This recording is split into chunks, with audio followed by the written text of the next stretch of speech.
আসসালামু আলাইকুম। ঔষধি উদ্ভিদ পেজ থেকে আজকে একটি লং ভিডিও নিয়ে আপনাদের মাঝে হাজির হলাম। আপনারা স্ক্রিনে দেখতে পারতেছেন চতুর্দিকে হলুদ আর হলুদ, হলুদের রাজ্যে। এটি আসলেই প্রাকৃতিকভাবে হয়েছে। এটি একটি গাছ, যেমন সরিষা গাছ আপনাদের অঞ্চলে অনেক অঞ্চলে আছে, আবার অনেক অঞ্চলে এটি অনেকেই হয়তো চিনেন না। এই সরিষা থেকে সরিষা তেল হয়।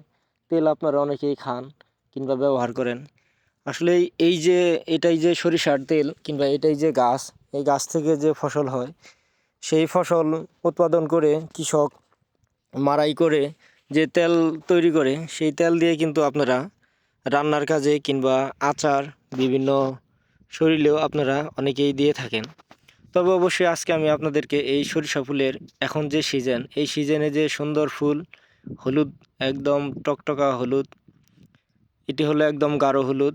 আপনারা যদি আপনাদের আশেপাশে, বাড়ির আশেপাশে যদি আপনারা এরকম সরিষা ক্ষেত দেখতে পান, সেখানে গিয়ে আপনারা এরকম সরিষা ক্ষেত উপভোগ করবেন এবং এরকম মনোরম প্রাকৃতিক দৃশ্য যদি আপনারা দেখতে পারেন, তাহলে কিন্তু আপনাদের মন এমনিতেই ফ্রেশ হয়ে যাবে।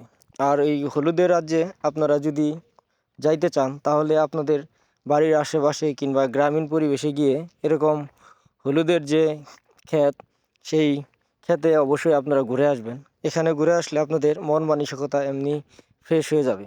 তবে আমাদের অঞ্চলে এরকম হলুদ ফুল কিংবা অনেকটাই পাওয়া যায়, কিন্তু এই সিজনে যে আসলেই কৃষক সরিষা ক্ষেত ফসল তৈরি করে, সেই ফসলের চতুর্পাশে যেদিকে তাকাই, যতদূর চোখ যায়, শুধু সরিষার ফুল আর সরিষার ফুল। এগুলো দেখে আসলেই আমাদের মন মুগ্ধকর, সবই জুড়িয়ে যায়। আর যখন এই ফুল পেকে পুরাটাই শেষ হয়ে এখান থেকে যখন ফুল বের হয়, ফুল শেষ হয়ে যখন ফল ধরে, সেই ফল যখন পেকে যায়, সেই পাকা ফল কিন্তু আমরা মাড়াই করে বাড়িতে নিয়ে এসে মাড়াই করে শুকিয়ে সেটি দিয়ে যখন আমরা তেল তৈরি করি, তখনও কিন্তু আমাদের মন অনেকটাই ফ্রেশ থাকে। তবে অবশ্যই আপনারা কে কে এরকম ক্ষেত দেখেছেন কমেন্ট করে জানাবেন। ধন্যবাদ।